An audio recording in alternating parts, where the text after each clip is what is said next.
Welcome to CSK Darbar. இன்னைக்கு நம்ம என்ன டாபிக் கவர் பண்ண போறோம்னா, விஜய் அவர்களோட 2வது மாநாடு நேற்று மதுரையில் பிரம்மாண்டமாக நடந்ததுங்க.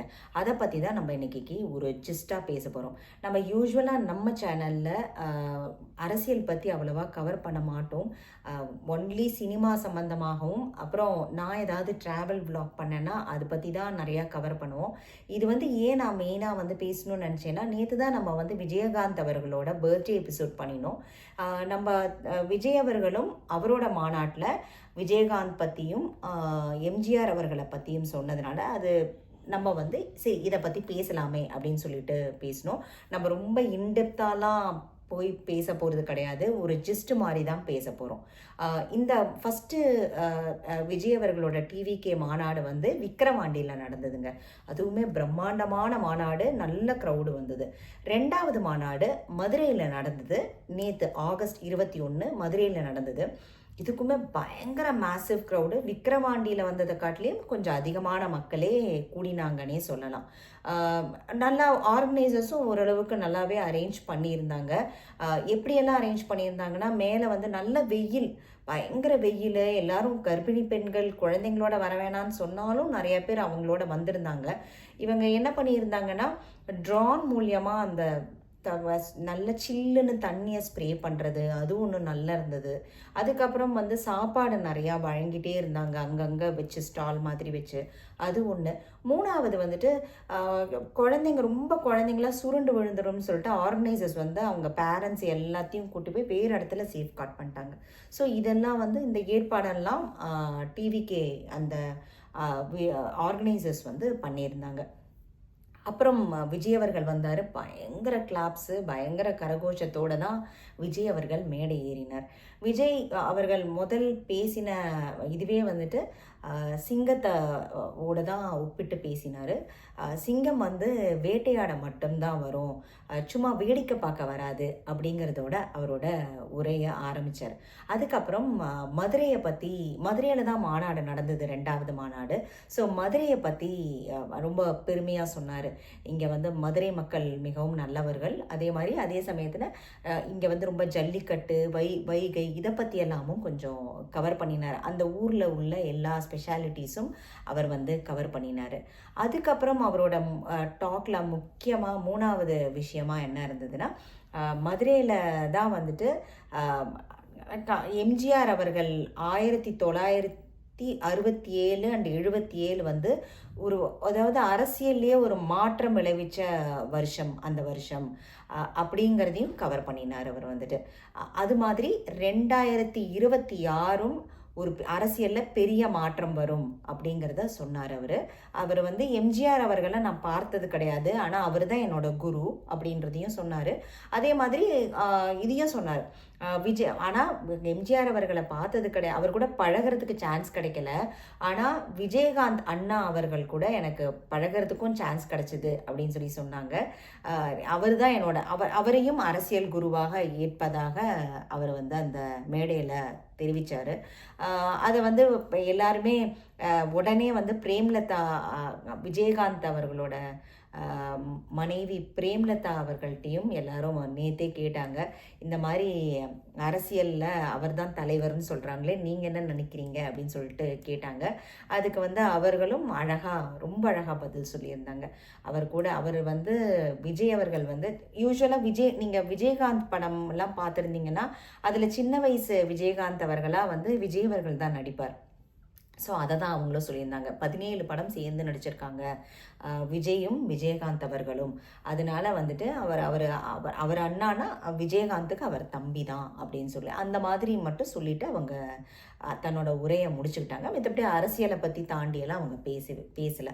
இதை மட்டும் சொன்னாங்க. அவங்க கட்டாயம் அவர் தம்பி தான். மோரோவர் லியோ படத்தில் கூட விஜயகாந்தோட ஃபஸ்ட்டு சீன் வரும், அவரோட சீன், அதுக்கும் பெர்மிஷன் வாங்கிட்டு தான் அவங்க பண்ணியிருந்திருக்காங்க லியோஸ் படத்துலேயும்.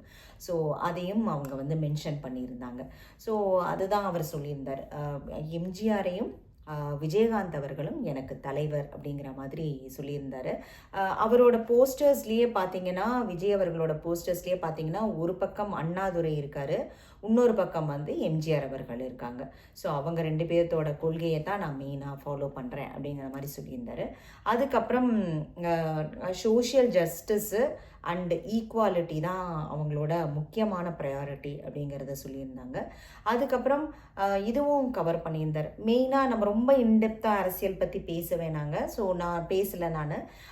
அவர் வந்து மெயினாக ஐடியாலஜிக்கல் எனிமி வந்து பிஜேபி அண்டு பொலிட்டிக்கல் எனிமி வந்துட்டு டிஎம்கே. இவங்க 2 பேரையும் தான் முக்கியமாக எதிர்ப்பதாக சொன்னாங்க. அதாவது மத்தியில் பிஜேபியையும் லோக்கலில் டிஎம்கேவையும் எதிர்ப்பதாக சொன்னாங்க. அடுத்தது வந்துட்டு மெயினாக அவங்களோட டாப் ப்ரையாரிட்டி, அவங்க ஆட்சிக்கு வந்ததும் டாப் ப்ரையாரிட்டி என்னென்னவா இருக்க போகுதுன்னா பெண்கள், குழந்தைகள், அப்புறம் ஓல்ட் பீப்புள், இவங்களுக்கு தான் மெயின் ப்ரையாரிட்டி இருக்க போகுது அப்படிங்கிறதையும் சொன்னார். அதுக்கப்புறம் ஸ்பெஷல் ப்ரையாரிட்டி, அதாவது ஸ்பெஷலாக அட்டென்ஷன் கொடுக்க வேண்டியது வந்துட்டு மீனவர்கள், நெசவாளர்கள், அதுக்கப்புறம் விவசாயிகள், இவங்களுக்கெல்லாம் ஸ்பெஷல் அட்டென்ஷன் கட்டாயம் அவங்க வந்து ஆட்சிக்கு வந்ததுக்கப்புறம் கொடுக்க போகிறதாக சொன்னாங்க. அதுக்கப்புறம் கீழடி, அப்புறம் நீட் எக்ஸாம், இதெல்லாம் பற்றியும் அவர் கவர் பண்ணினார். அப்புறம் ஒரு குட்டி கதை வேறு சொன்னார். அந்த கதை நல்லா இருந்தது. ஆக்சுவலாக வந்துட்டு ஒரு ராஜா இருக்கார்.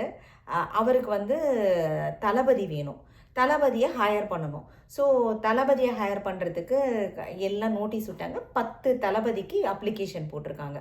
அவங்களுக்கு ராஜா டெஸ்ட் வைக்கிறாரு.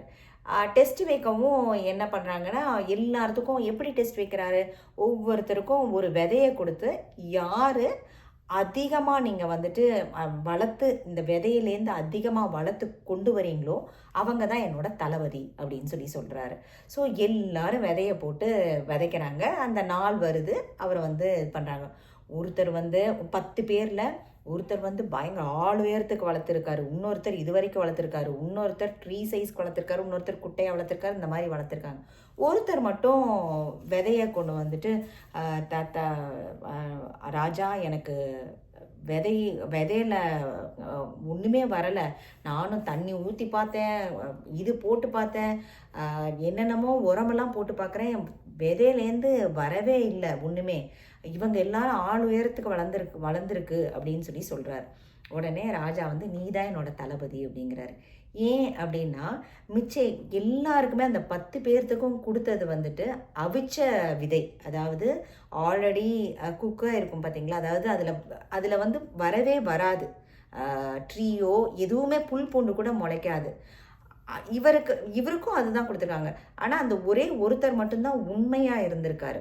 மிச்சம் 9 பேரும் வேற ஏதோ இந்த விதை இல்லாமல் எப்படியாவது நல்ல பேர் வாங்கணும், ராஜாட்ட நம்ம தான் தளபதின்னு வாங்கணும்னு சொல்லிட்டு இந்த விதையே யூஸ் பண்ணாமல் ஒரிஜினல் விதையை யூஸ் பண்ணி அவங்க வந்துட்டாங்க. இப்போ மொத்தம் 9 பேர் பொய் சொல்லிட்டாங்க.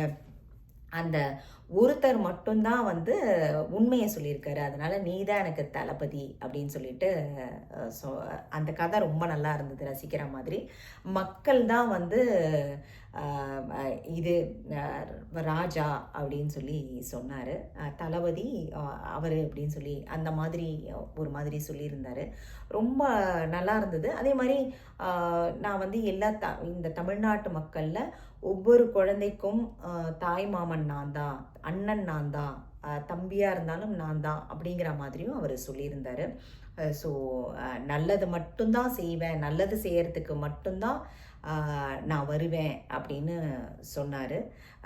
அதுக்கப்புறம் இன்னொன்று சொல்லியிருந்தார், லாஸ்ட்டாக அவரோட ஸ்லோகன் மாதிரி கூட எடுத்துக்கலாம், I enjoy people, I respect people, I worship people அப்படிங்கிறத சொன்னார்.